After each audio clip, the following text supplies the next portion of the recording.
tuliskan di kolom komentar dari kota mana kalian menonton. Semoga yang like dan subscribe channel ini dimudahkan segala urusannya, dilapangkan rezekinya, disehatkan badannya, dan dikabulkan semua hajat dunia akhirat oleh Allah Subhanahu wa Ta'ala. Amin ya Rabbal Alamin. Sekarang, mari kita mulai ceritanya. Udara pagi di desa Karsa terasa tebal, membawa aroma minyak kelapa yang digoreng dari warung-warung kecil, bercampur dengan bau asam dari tumpukan sisa semalam.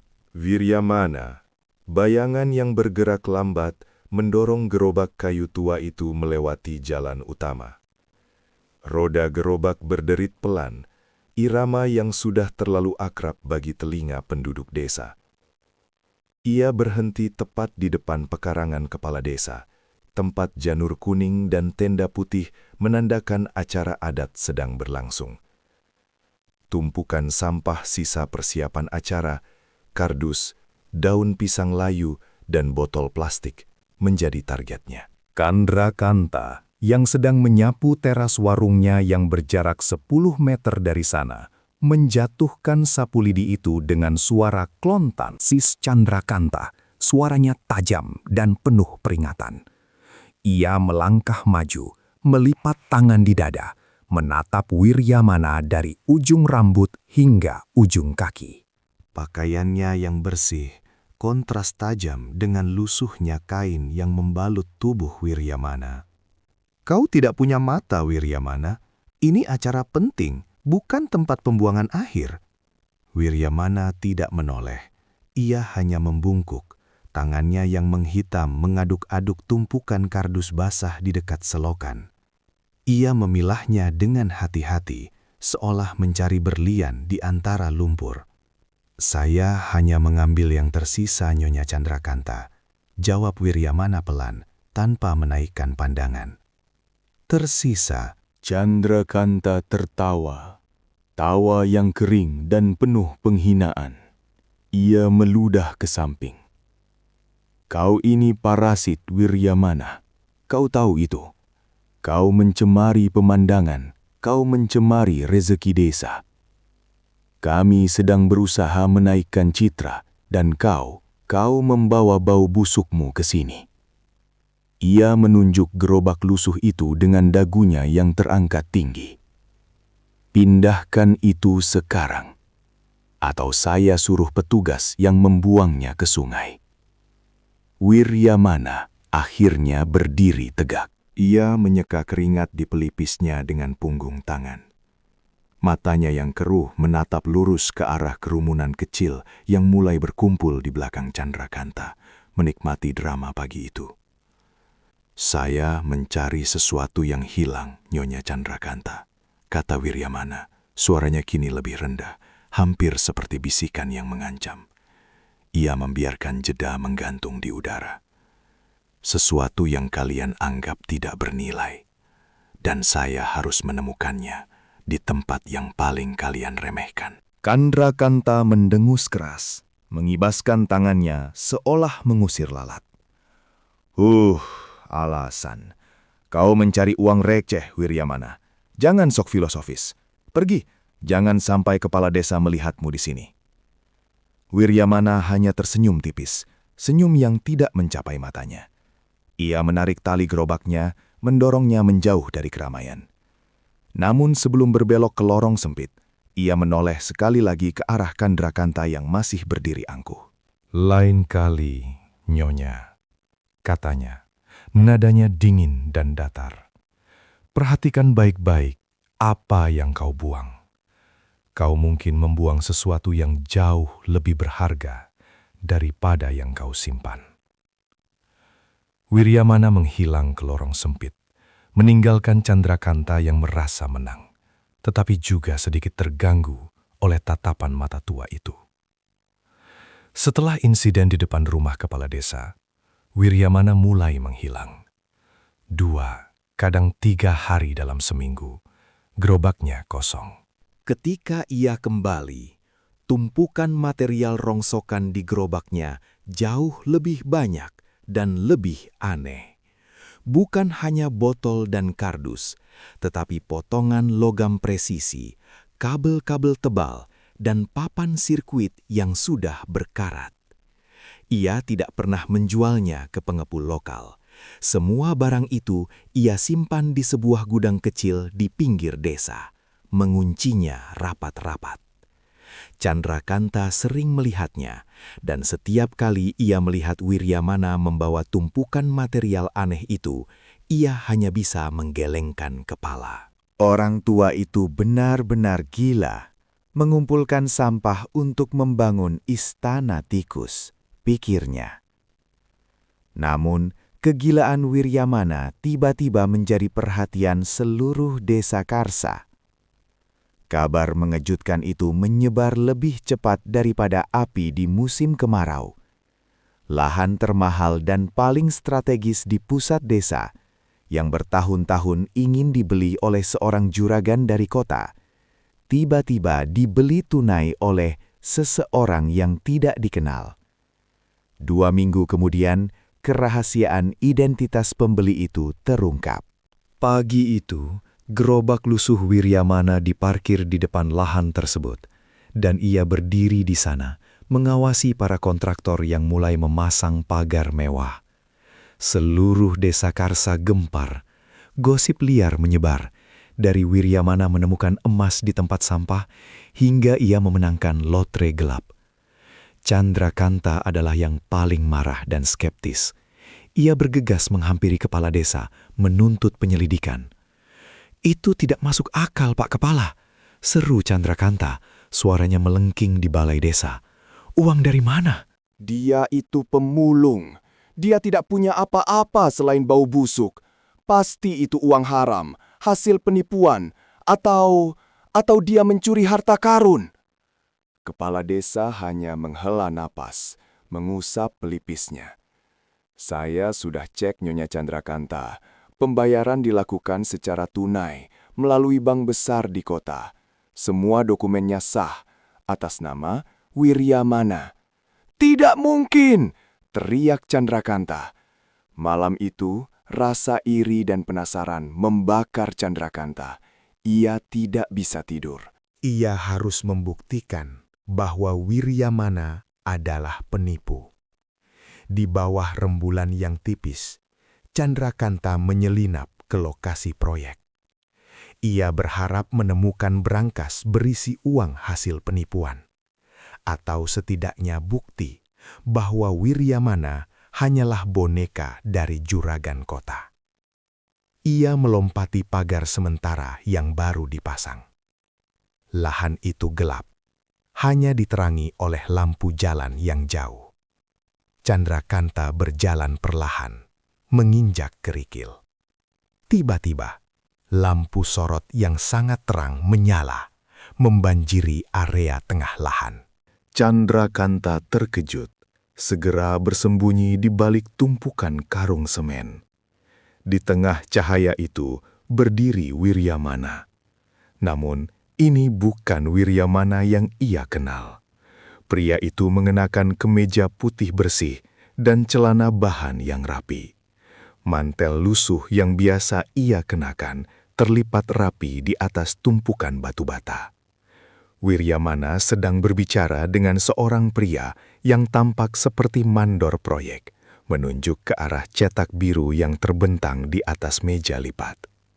Bangunan yang akan didirikan itu bukan rumah mewah. Itu adalah fasilitas kecil, dengan desain yang sangat modern, menyerupai museum atau galeri mini. Wiryamana mengakhiri pembicaraannya dengan mandor itu. Ia berbalik, dan matanya yang tajam langsung menemukan Chandrakanta yang bersembunyi. Wiryamana tersenyum, senyum yang kali ini terasa sedih dan lelah. "Kau mencari harta karun, Nyonya Chandrakanta?" tanya Wiryamana. Suaranya tenang, tidak ada lagi nada dingin yang mengancam. Ia berjalan mendekat, mengambil mantel lusuhnya, dan mengenakannya kembali. Seketika, Ia kembali menjadi Wiryamana si pemulung. Bagaimana kau bisa? Chandrakanta gagap, keluar dari persembunyiannya. Uang ini sudah lama saya miliki, potong Wiryamana. Ia menunjuk ke arah cetak biru. Saya tidak menjadi kaya dari memulung. Saya memulung karena saya harus. Wiryamana berjalan ke gerobak lusuhnya yang diparkir di sudut. Ia membuka sebuah kotak kecil yang tersembunyi di bawah tumpukan karung goni. 15 tahun, Nyonya Chandrakanta, kata Wiryamana, suaranya bergetar. 15 tahun, saya mencari di setiap tumpukan sampah di desa ini. Saya mencari warisan putri saya. Ia mengeluarkan sesuatu dari kotak itu. Sebuah chip memori kecil, berkarat, terbungkus dalam plastik tipis. Putri saya, Mentari, meninggal di desa ini. Dia seorang penemu brilian. Dia menyembunyikan prototipe penemuannya, chip ini, di dalam mainan rusak. Mainan itu terbuang bersama sampah rumah tangga sebelum saya sempat mengambilnya. Wiryamana menatap chip itu dengan mata berkaca-kaca. Saya menjual seluruh kekayaan saya di kota, menjual hak paten saya, dan kembali ke sini. Bukan untuk uang, tetapi untuk menemukan bukti bahwa dia pernah ada, bahwa kecerdasannya nyata. Chandrakanta terdiam, rasa malu mulai membakar tenggorokannya. Saya menemukan ini, lanjut Wiryamana, mengangkat chip itu. 2 hari yang lalu, di tumpukan sampah terakhir yang kau buang. Ia menunjuk ke lahan di sekitarnya. Saya membeli lahan ini bukan karena saya kaya mendadak. Saya membelinya karena pencarian saya telah selesai. Dan saya ingin membangun monumen arsip Mentari di lokasi di mana saya pernah direndahkan, agar semua orang tahu bahwa hal yang paling berharga seringkali tersembunyi di tempat yang paling diremehkan. Wiryamana memasukkan kembali chip itu ke dalam kotak. Ia menatap Chandrakanta, tatapan yang kini penuh belas kasihan, bukan penghinaan. Kau boleh pergi, Nyonya Chandrakanta, kata Wiryamana. Dan lain kali, jangan hanya menilai buku dari sampulnya yang lusuh. Chandrakanta tidak bisa berkata-kata. Ia berbalik, melompati pagar, dan berlari menjauh, meninggalkan lokasi proyek itu dengan rasa malu yang membakar. Dia bukan pemulung. Dia adalah seorang ayah yang mencari putrinya. Dan selama ini, aku menghinanya karena cinta yang begitu besar. Chandrakanta melompati pagar kawat proyek itu dengan napas terenggah. Lumpur memercik ke betisnya. Ia tidak berhenti berlari sampai tiba di depan pintu rumahnya, mengunci grendel ganda, seolah Wiryamana akan mengejarnya dengan gerobak lusuh itu. Rasa malu yang membakar kini bercampur dengan rasa dingin yang menusuk. Ia bukan hanya menghina seorang pemulung, ia menghina seorang ayah yang sedang berduka, seorang insinyur yang memilih kemiskinan demi sebuah kenangan. Pagi tiba dengan suara palu yang berdentum keras, memecah kesunyian desa Karsa. Chandrakanta yang semalaman tidak tidur, mencoba menyibukkan diri di warung. Ia menyeka meja yang sudah bersih, menghindari jendela yang menghadap langsung ke pusat desa. Namun, suara itu terlalu nyaring untuk diabaikan. "Kau dengar, Chandra?" tanya Bu RT, yang tiba-tiba muncul di ambang pintu, membawa sebungkus sayuran. Matanya membulat, penuh gairah gosip. Lahan itu sudah dipagari besi tempa. Katanya, pembelinya orang yang sama yang kau lihat kemarin malam. Chandrakanta menunduk, pura-pura sibuk menghitung kembalian. Saya tidak tahu, Bu RT. Mungkin salah lihat, katanya, suaranya serak. Salah lihat bagaimana? Seluruh desa melihat gerobak tua itu diparkir di sana, di depan pagar baru. Bu RT meletakkan sayuran di meja dengan sedikit hentakan. Kau kan yang paling tahu seluk-beluknya. Kau yang bilang dia itu parasit pengemis. Sekarang, dia beli lahan yang bahkan Juragan Hadi dari kota tidak sanggup beli tunai. Bagaimana ini, Chandra? Chandrakanta menarik kerah bajunya yang terasa mencekik. Mungkin dia menang lotre, atau dia mencuri. Katanya, mencoba meyakinkan dirinya sendiri. Mencuri apa? Sampah. Bu RT tertawa. Tawa yang terdengar tajam dan menusuk. Kau harusnya lihat, Chandra. Dia datang pagi ini, bukan dengan pakaian lusuh. Dia pakai kemeja putih, bersih sekali. Dia hanya berdiri di sana, mengawasi para pekerja. Dia terlihat berwibawa. Chandrakanta menelan ludah. Ia ingat setelan jas mahal yang dilihatnya semalam, tersembunyi di balik mantel kotor. Dia pasti menemukan harta karun, kata seorang tetangga lain, Pak Bimo, yang ikut bergabung di warung. Emas batangan mungkin. Ditumpukan sampah siapa ya? Semua mata tertuju pada Chandrakanta. Apa? Tanya Chandrakanta, gagap. Ia meraih lap piring, tangannya gemetar. Ya, ditumpukan sampah siapa? Kau kan yang paling sering membuang sampah di belakang. Mungkin dia menemukannya di tempatmu, Chandra, kata Pak Bimo menyeringai. Chandrakanta merasakan panas menjalar ke wajahnya. Ia tahu, mereka tidak hanya membicarakan emas, mereka membicarakan chip memori mentari. Saya tidak tahu, saya tidak pernah membuang barang berharga, kata Chandrakanta mencoba terdengar tegas. Benarkah? Suara itu datang dari belakang mereka. Semua orang menoleh. Wiryamana berdiri di ambang pintu warung, mengenakan kemeja putih bersih yang baru saja disebutkan Bu RT. Ia tidak membawa gerobak.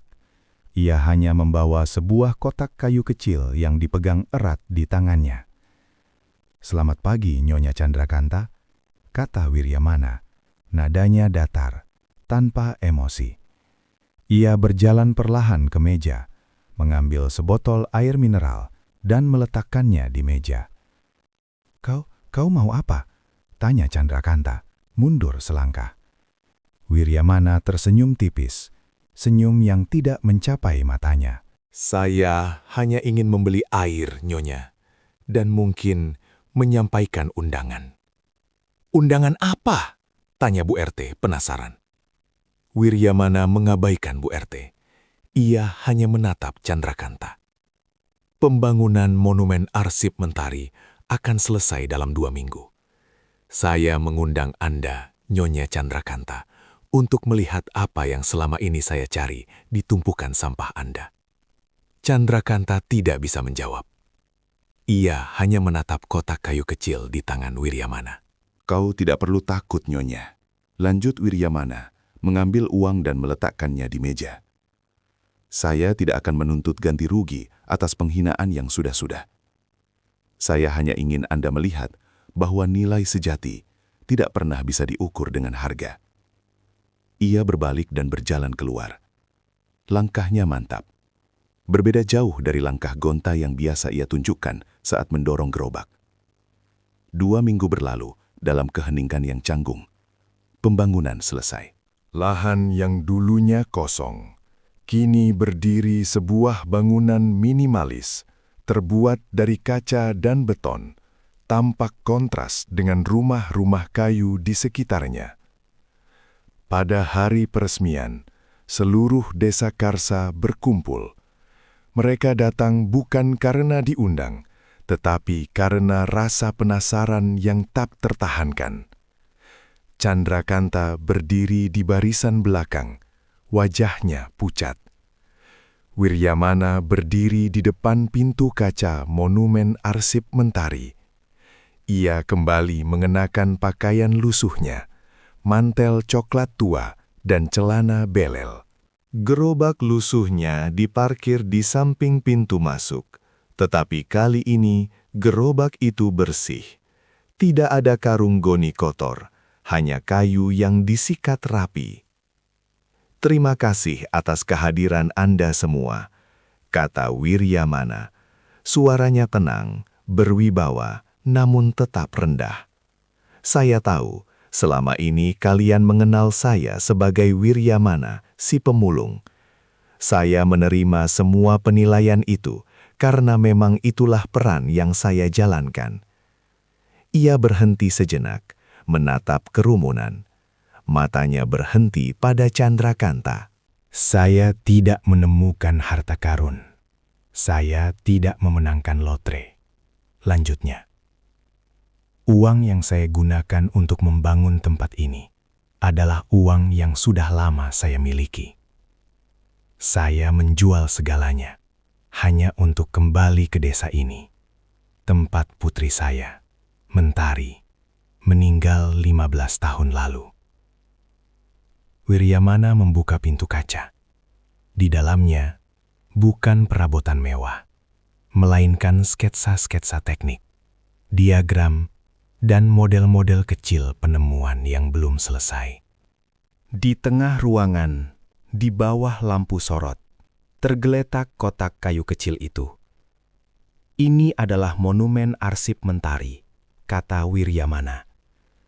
Ini adalah bukti bahwa putri saya pernah ada, bahwa kecerdasannya nyata, dan bahwa warisannya tersembunyi di tempat yang paling diremehkan. Ia berjalan ke kotak kayu itu, membukanya. Di dalamnya, chip memori kecil yang berkarat itu bersinar di bawah cahaya. Saya menemukan ini 2 hari sebelum saya membeli lahan ini. Pencarian saya selesai, kata Wiryamana. Kerumunan terdiam. Mereka tidak melihat kekayaan, mereka melihat pengorbanan. Chandrakanta merasakan air mata panas menggenang di matanya. Ia tidak bisa bergerak. Wiryamana menutup kotak itu. Ia berjalan kembali ke gerobak bersihnya. Saya tidak akan berhenti memulung, kata Wiryamana, meraih gagang gerobak. Kebiasaan ini mengajarkan saya bahwa hal yang paling berharga seringkali tersembunyi di tempat yang paling diremehkan. Saya tidak ingin melupakan pelajaran itu. Ia menatap Chandrakanta sekali lagi. Tatapan yang kini penuh maaf. Nilai sejati seseorang, tuan-tuan dan nyonya-nyonya, kata Wiryamana, mendorong gerobak bersihnya perlahan. Tidak ditentukan oleh apa yang dimiliki, tetapi oleh tujuan yang diemban. Ia berjalan menjauh, meninggalkan kerumunan yang tercengang di depan monumen kaca itu. Chandrakanta hanya bisa menatap punggungnya yang kini tampak begitu besar dan mulia.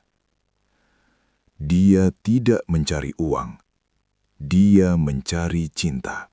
Dan aku, dengan segala kesombonganku, telah menghina cinta yang paling murni. Udara di depan monumen arsip Mentari terasa dingin, meskipun matahari sudah meninggi. Keheningan yang ditinggalkan Wiryamana terasa lebih berat daripada segala cemoohan yang pernah ia terima.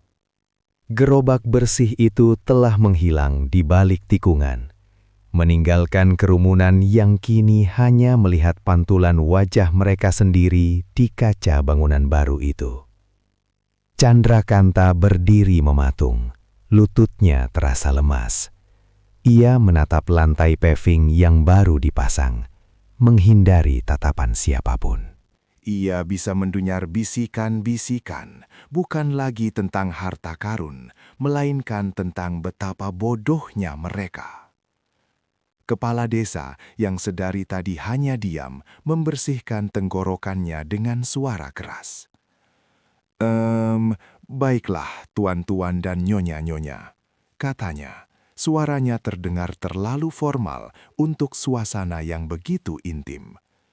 Ia melangkah maju, mencoba mengambil alih panggung yang baru saja direbut oleh seorang pemulung. Kita semua hari ini telah menyaksikan sebuah pengorbanan yang luar biasa. Sebuah teladan.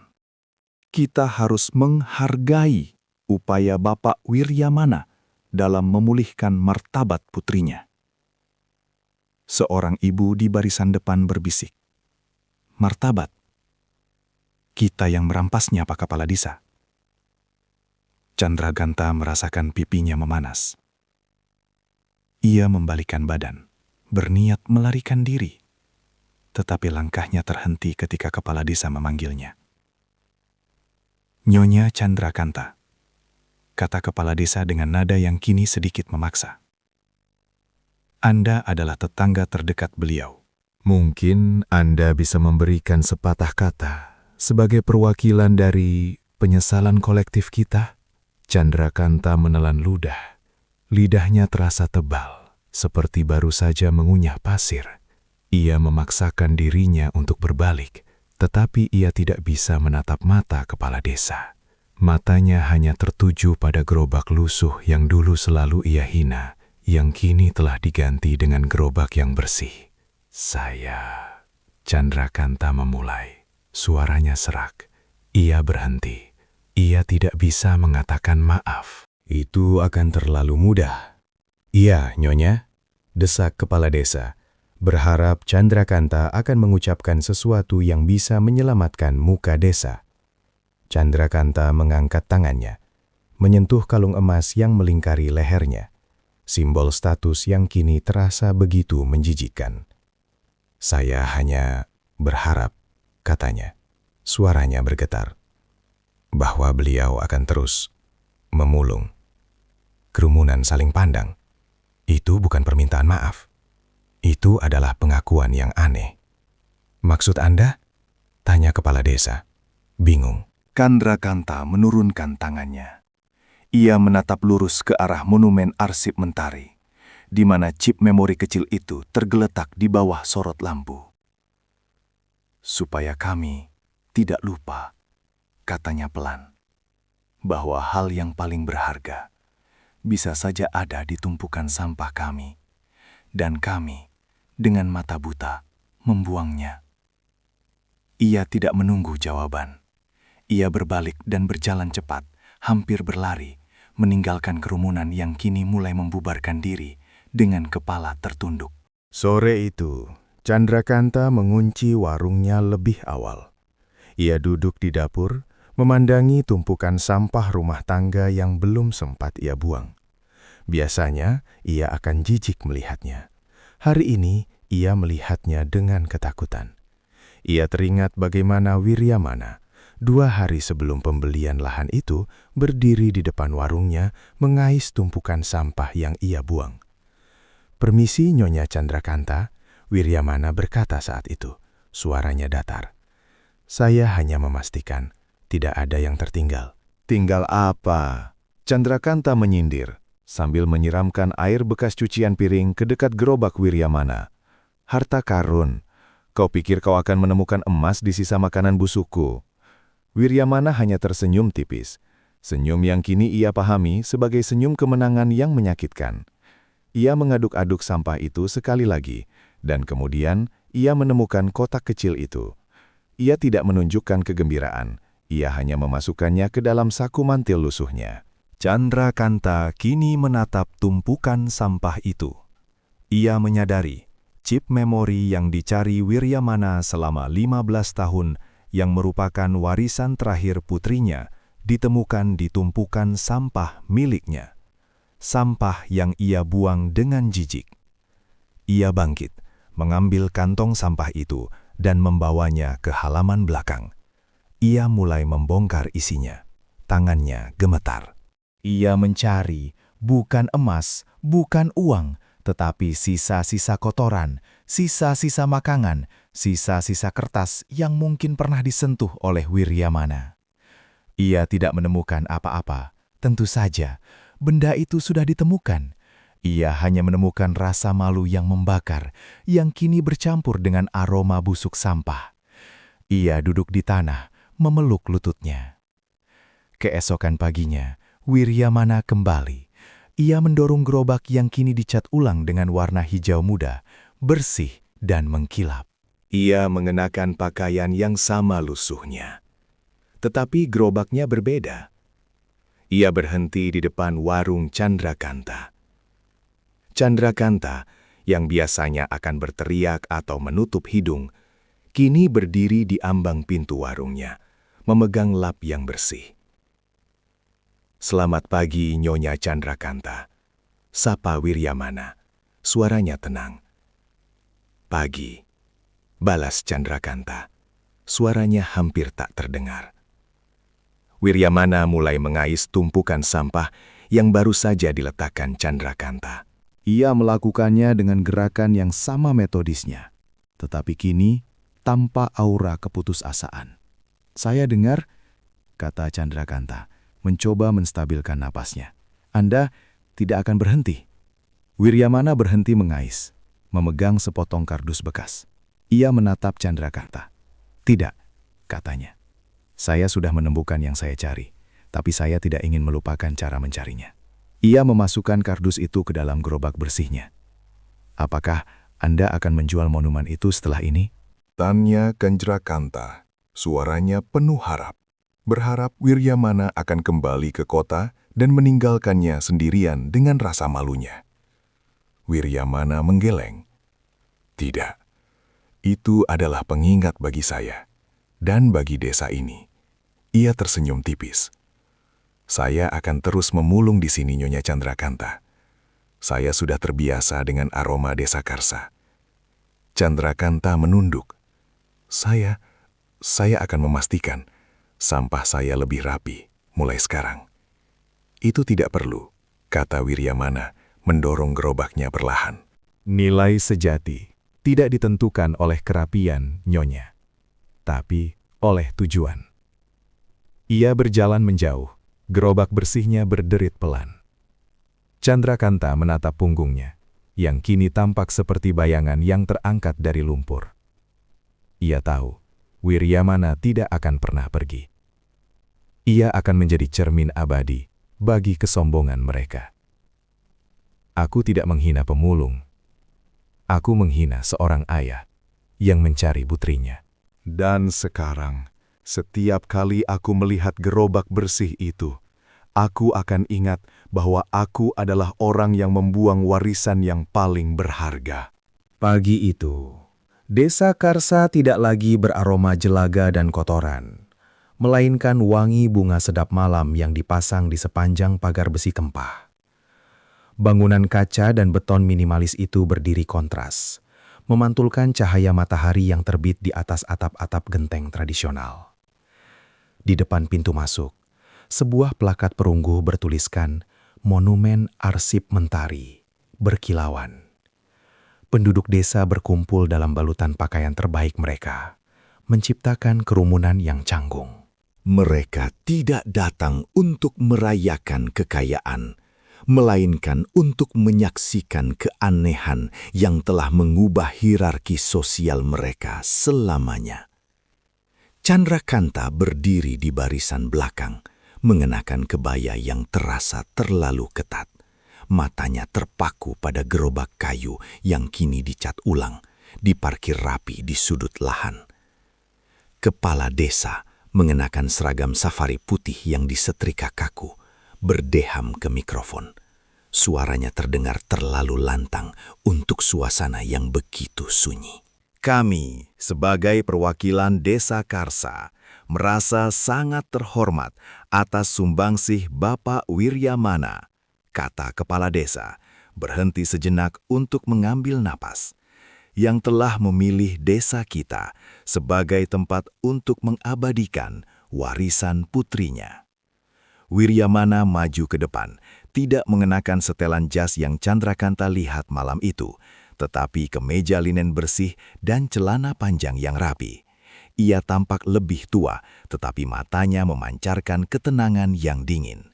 Ia mengambil mikrofon dari kepala desa. "Ini bukan sumbangsih, Pak Kepala Desa," kata Wiryamana. Suaranya pelan, tetapi setiap kata terdengar jelas. Ia menatap lurus ke arah kerumunan, seolah mencari wajah-wajah yang pernah mencemoohnya. "Ini adalah arsip. Arsip dari apa yang pernah kalian anggap sampah." Beberapa orang di kerumunan menunduk. Candrakanta merasakan panas menjalar di tengkuknya. Putri saya, Mentari, adalah seorang penemu. Lanjut Wiryamana. Ia memegang mikrofon dengan kedua tangan. Dia tidak meninggalkan uang. Dia meninggalkan ide. Ide yang tersembunyi dalam mainan rusak, dalam sketsa yang dibuang, dalam potongan kertas yang kotor. Wiryamana berjalan ke pintu kaca dan menyentuh pegangannya. Saya menghabiskan 15 tahun mencari satu kepingan kecil dari warisannya. Saya mencarinya di tempat yang paling kalian benci, di tumpukan sampah kalian. Katanya, jeda itu terasa panjang dan mengancam. Saya tidak menjadi kaya karena memulung. Saya memulung karena saya sudah kaya. Saya menjual semua yang saya miliki, hanya untuk memiliki waktu, untuk mencari. Ia membuka pintu kaca itu. Cahaya dari dalam monumen menyinari wajahnya. Di dalamnya, bukan perhiasan atau uang, melainkan rak-rak yang dipenuhi prototipe sederhana, sketsa yang dibingkai, dan di tengah ruangan sebuah kotak kaca kecil. 2 hari sebelum saya membeli lahan ini, kata Wiryamana, menunjuk kotak kaca itu. Saya menemukan yang saya cari. Sebuah chip memori kecil, berkarat, di tumpukan sampah yang dibuang oleh salah satu tetangga saya. Candrakanta menutup matanya rapat-rapat. Ia tahu semua mata tertuju padanya. Pencarian saya selesai, tapi saya tidak akan pergi, kata Wiryamana. Ia kembali keluar, berdiri di samping gerobak bersihnya. Ia mengambil sapu lidi yang juga tampak baru. Kepala desa yang merasa harus mengisi keheningan, maju. Tapi, Tuan Wiryamana, bukankah Anda akan kembali ke kota? Anda adalah seorang insinyur, seorang arsitek nirwana yang terkenal. Wiryamana menggeleng. Saya sudah pensiun dari nirwana, Pak Kepala Desa. Saya lebih suka di sini, di Karsa. Candrakanta memberanikan diri maju, langkahnya berat. Ia berdiri beberapa meter dari Wiryamana. Tuan Wiryamana, kata Candrakanta, suaranya serak. Apa Anda akan tetap memulung? Wiryamana menatapnya. Ia tersenyum tipis, senyum yang tidak lagi misterius, melainkan penuh pemahaman yang menyakitkan. "Yah, Nyonya Candrakanta, saya akan tetap memulung," jawab Wiryamana. Ia mengambil sepotong kecil plastik dari tanah yang baru saja diinjak kepala desa. Ia memasukkannya ke dalam gerobak bersihnya. Saya sudah terbiasa dengan aroma desa Karsa, dan saya tidak ingin melupakan pelajaran terpenting dalam hidup saya. Katanya menatap Candrakanta lurus-lurus, bahwa hal yang paling berharga seringkali tersembunyi di tempat yang paling diremehkan. Nilai sejati Tidak ditentukan oleh kerapian Nyonya, tapi oleh tujuan. Ia mendorong gerobak itu perlahan, menjauh dari kerumunan yang kini membisu. Gerobak bersih itu berderit. Suaranya kini terdengar seperti lonceng pengingat. Ia berjalan menuju lorong belakang, tempat ia biasa memulai hari-harinya yang penuh hinaan. Candrakanta berdiri di sana, di depan monumen yang megah, di lahan yang seharusnya menjadi miliknya. Ia menatap punggung Wiryamana yang menjauh, yang kini tampak seperti bayangan yang terangkat dari lumpur. Ia tahu Wiryamana tidak akan pernah pergi. Ia akan menjadi cermin abadi bagi kesombongan mereka. Aku tidak menghina pemulung. Aku menghina seorang ayah yang mencari putrinya. Dan sekarang, setiap kali aku melihat gerobak bersih itu, aku akan ingat bahwa aku adalah orang yang membuang warisan yang paling berharga. Dan aku tidak tahu bagaimana cara memungutnya kembali. Beberapa hari setelah peresmian Monumen Arsip Mentari, Desa Karsa terasa seperti baru saja dicuci oleh hujan yang sangat dingin. Keheningan yang menggantung bukan lagi keheningan pagi. melainkan keheningan yang dipaksakan oleh rasa malu kolektif.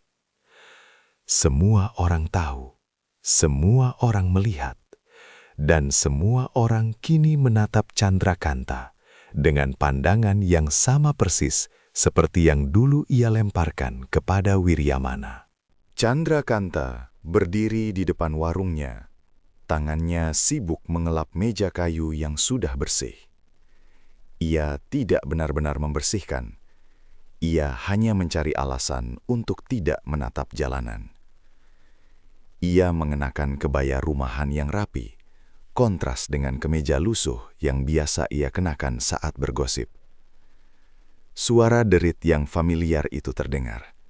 Bukan derit gerobak tua yang berkarat, melainkan derit roda yang terawat, didorong oleh tangan yang sama. Wiryamana lewat. Ia mengenakan kemeja katun berwarna krem yang bersih, celana panjang yang disetrika rapi, dan sepatu kulit yang mengkilap.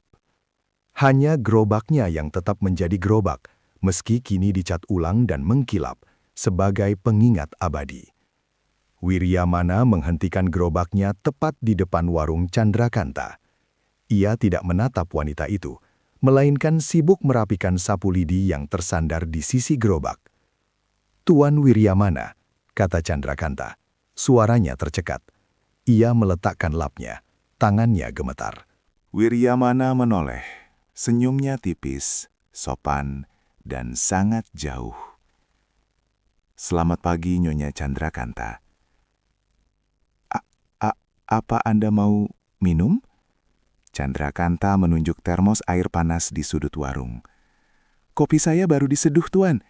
Kopi Arabica yang Bapak Kepala Desa suka." Wiryamana menggeleng pelan sambil menghela napas pendek. "Terima kasih, Nyonya. Tapi saya sedang bekerja." Ia membungkuk, memungut sehelai daun kering yang jatuh di depan pintu warung dan memasukkannya ke dalam gerobak. Chandrakanta menelan ludah. Ia merasa seperti sedang menawarkan sedekah kepada seorang raja. Saya dengar monumennya sudah dibuka untuk umum. Senja, anak saya, dia ingin sekali melihat sketsa-sketsa itu. Tentu saja, kata Wiryamana, kini menyandarkan punggungnya ke gerobak. Ia menatap Chandrakanta lurus-lurus. Itu dibangun agar semua orang bisa melihat, Nyonya. Agar mereka tahu, apa yang kita anggap sampah bisa jadi harta bagi orang lain. Kalimat itu menusuk tepat ke ulu hati Chandrakanta. Ia tahu Wiryamana tidak sedang membicarakan sketsa. Ia membicarakan chip memohi putrinya yang ia temukan di tumpukan sampah Chandrakanta. Saya sungguh minta maaf, bisik Chandrakanta. Suaranya hampir hilang. Ia memaksakan diri untuk menatap mata Wiryamana, tetapi pandangan itu terlalu berat. Wiryamana mengangkat bahu, gerakannya santai, seolah permintaan maaf itu tidak berarti apa-apa. "Untuk apa, Nyonya? Untuk membuang sampah." Itu tugas Anda sebagai warga negara yang baik. Bukan itu, Tuan Wiryamana. Untuk semua kata-kata saya, semua penghinaan yang saya lemparkan kepada Anda. Saya pikir Anda..." Chandrakanta tidak sanggup melanjutkan. Wiryamana mengangguk, seolah ia sudah menduga kalimat itu. Ia mengambil sapu lidi bersihnya dan mulai menyapu sedikit debu di depan warung Chandrakanta, sebuah ironi yang menyakitkan. "Anda pikir saya miskin, Nyonya?" "Anda pikir saya tidak punya martabat," kata Wiryamana, suaranya datar. "Dan itu tidak salah. Saya memang memilih untuk terlihat seperti itu. Saya harus berada di tempat yang paling diremehkan, agar saya bisa menemukan apa yang paling berharga." Ia berhenti menyapu, menatap hasil kerjanya yang kini bersih. "Kalau Anda tahu saya adalah arsitek nirwana, Nyonya Chandrakanta, apakah Anda akan membuang sampah Anda dengan lebih hati-hati?" Chandrakanta menggeleng cepat. "Tentu saja, saya akan menyimpannya, Tuan. Saya akan memilahnya sendiri." Wiryamana tersenyum. Senyum yang kini terasa seperti hukuman. Nah, disitulah letak masalahnya, Nyonya. Kalau tahu, itu bukan lagi pelajaran, tapi transaksi. Ia menunjuk ke arah monumen yang menjulang di kejauhan. Saya tidak mencari transaksi, Nyonya. Saya mencari keadilan bagi putri saya. Dan saya menemukannya di tempat yang paling kotor. Chandrakanta hanya bisa menunduk, menatap lantai warungnya yang kini bersih berkat sapuan Wiryamana. Saya harap Nyonya Chandrakanta, lanjut Wiryamana, suaranya sedikit meninggi. Anda tidak lagi mengajarkan Senja untuk menjauhi orang yang kotor. Ajarkan dia untuk melihat tujuan di balik kekotoran itu. Karena nilai sejati tidak ditentukan oleh kerapian. Wiryamana mengambil kembali gerobaknya. Ia mendorongnya perlahan, meninggalkan Chandrakanta yang masih terpaku. Derit gerobak bersih itu menjauh, menuju lorong-lorong belakang yang dulu penuh cemoohan, kini penuh hormat. Chandrakanta mengangkat wajahnya. Ia melihat Wiryamana berbelok di tikungan. Punggungnya tegak, gerobaknya mengkilap. Ia tidak lagi melihat pemulung. Ia melihat seorang ayah yang telah menyelesaikan pencarian epiknya. Dan kini memilih untuk tetap berada di tempat yang mengajarkannya pelajaran terpenting. Dia tidak akan pernah pergi, pikir Chandrakanta, memegang erat lap kotor di tangannya. Dia akan menjadi bayangan abadi bagi kesombonganku. Dan aku harus hidup dengan kenyataan bahwa aku membuang harta karun itu. Dan aku tidak akan pernah bisa memungutnya kembali, karena aku tidak tahu bagaimana cara membedakan antara sampah dan warisan. Pagi itu, Desa Karsa tidak lagi beraroma sampah, melainkan wangi bunga sedap malam yang dipasang di sepanjang pagar monumen arsip Mentari. Kerumunan warga berdiri berdesakan, mengenakan pakaian terbaik mereka, menatap bangunan kaca dan baja yang menjulang di pusat desa, lahan yang dulunya hanya mimpi bagi para juragan kaya. Chandrakanta berdiri jauh di belakang, di bawah naungan pohon mangga yang daunnya rimbun.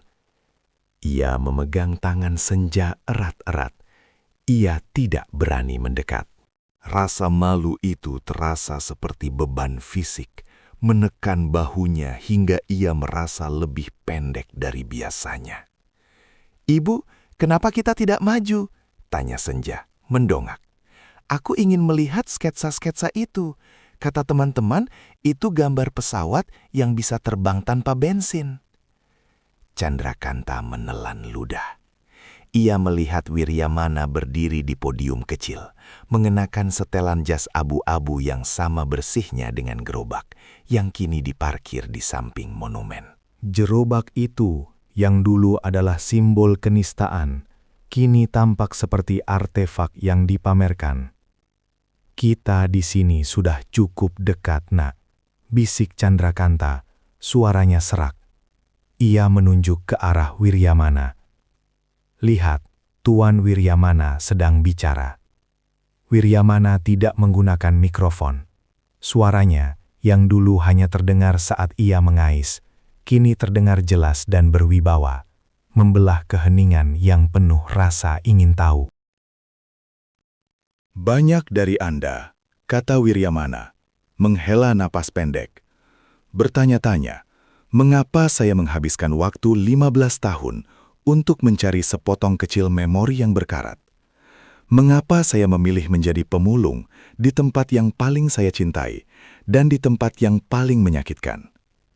Seorang pria di barisan depan yang dikenal sering mencemooh Wiryamana berbisik kepada istrinya, "Dia pasti akan bicara soal emas yang dia temukan di tempat sampah kita. Dasar licik." Wiryamana tersenyum tipis, seolah mendengar bisikan itu. Ia mengambil jeda, membiarkan matahari memantul dari kaca monumen. "Saya tidak menemukan emas," lanjutnya. Suaranya tenang, namun setiap kata terasa seperti palu yang menghantam. "Saya menemukan sesuatu yang jauh lebih berharga daripada emas. Saya menemukan martabat putri saya, Mentari. Dan saya menemukan pelajaran yang paling penting bagi saya. Ia berjalan turun dari podium, menuju gerobak bersihnya. Ia menyentuh kayu gerobak itu dengan kelembutan yang aneh. Gerobak ini, kata Wiryamana, menatap lurus ke kerumunan, adalah saksi bisu. Ia melihat bagaimana saya dihina, bagaimana saya dianggap sebagai aib, dan bagaimana saya harus menahan diri agar tidak mengatakan siapa saya sebenarnya. Candrakanta merasakan pipinya memanas. Ia berharap tanah menelannya. Kalau saya datang ke desa ini sebagai arsitek nirwana, sebagai orang kaya yang terhormat, Wiryamana melanjutkan, kini menatap ke arah umum, seolah ia tahu persis di mana Candrakanta berdiri. Anda akan memilah sampah Anda dengan sangat hati-hati. Anda akan memastikan tidak ada yang berharga terbuang. Dan saya tidak akan pernah menemukan apa yang saya cari. Ia berhenti, mengambil kotak kecil dari saku jasnya. Kotak itu terbuat dari beludru hitam. Benda ini, katanya, membuka kotak itu, memperlihatkan chip memori kecil yang berkarat, tersembunyi di tumpukan sampah. Ia terbuang karena dianggap tidak bernilai, sama seperti saya yang dianggap tidak bernilai. Wiryamana menutup kotak itu perlahan. Saya membeli lahan ini bukan karena saya kaya mendadak. Uang ini sudah lama saya miliki. Saya membangun monumen ini bukan untuk memamerkan kekayaan, tapi untuk memamerkan ide putri saya yang kalian buang bersama sampah rumah tangga. Warga desa mulai saling pandang. Rasa malu dan penyesalan mulai menggantikan rasa iri. Dan sekarang, kata Wiryamana, kembali ke podium. Ia mengambil nafas dalam-dalam. Pencarian saya sudah selesai. Saya sudah menemukan warisan Mentari. Tapi saya tidak akan berhenti. Kerumunan itu berbisik lagi. Tidak berhenti, maksudnya dia akan membangun yang lain. Wiryamana menggeleng. Saya tidak akan berhenti memulung, katanya, suaranya tegas. Keheningan total menyelimuti desa Karsa. Saya akan terus memulung di desa Karsa. Wiryamana menjelaskan, menunjuk ke gerobak yang mengkilap. Gerobak ini akan tetap bersih, pakaian saya akan tetap rapi, tapi saya akan terus mengais, karena kebiasaan ini mengingatkan saya setiap hari bahwa hal yang paling berharga seringkali tersembunyi di tempat yang paling diremehkan. Ia menatap Candrakanta, meskipun jaraknya jauh. Candrakanta merasakan tatapan itu menembus dirinya. Saya tidak ingin melupakan pelajaran terpenting dalam hidup saya. Tutup Wiryamana. Suaranya kini lembut, namun penuh otoritas. Bahwa nilai sejati seseorang tidak ditentukan oleh kerapian atau oleh apa yang dimiliki, tapi oleh tujuan yang diemban. Dan tujuan saya sudah tercapai. Wiryamana turun dari podium. Ia tidak menerima ucapan selamat. Ia hanya berjalan ke gerobaknya, mengambil sapu kecil, dan mulai menyapu remah-remah bunga sedap malam yang jatuh di depan monumen. Candrakanta menarik senja mendekat. Air mata tipis menggenang di sudut matanya. Ibu, kata senja, Tuan Wiryamana, dia orang baik ya? Candrakanta mengangguk, menatap punggung Wiryamana yang kini kembali membungkuk, menyapu. Dia adalah orang yang paling berharga di desa ini, nak. Dan kita baru tahu sekarang. Ia melihat Wiryamana selesai menyapu. Wiryamana mendorong gerobaknya bukan menuju jalan raya, melainkan menuju lorong belakang rumah-rumah warga, tempat tumpukan sampah baru menanti. Gerobak itu berderit pelan, derit yang kini terdengar seperti lonceng pengingat. Candrakanta berdiri di sana, di bawah pohon mangga, menyaksikan bayangan Wiryamana menjauh. Ia tahu, setiap kali ia membuang sampah, ia akan mengingat chip memori kecil yang berkarat itu. Dia tidak hanya membersihkan sampah di desa ini, pikir Candrakanta memejamkan mata. Dia membersihkan hati kami. Dan dia memilih untuk tetap menjadi pemulung, agar kami tidak pernah lupa betapa kotornya kami saat menghakiminya. Aku harus hidup dengan warisan itu, warisan dari sampah yang kubuang.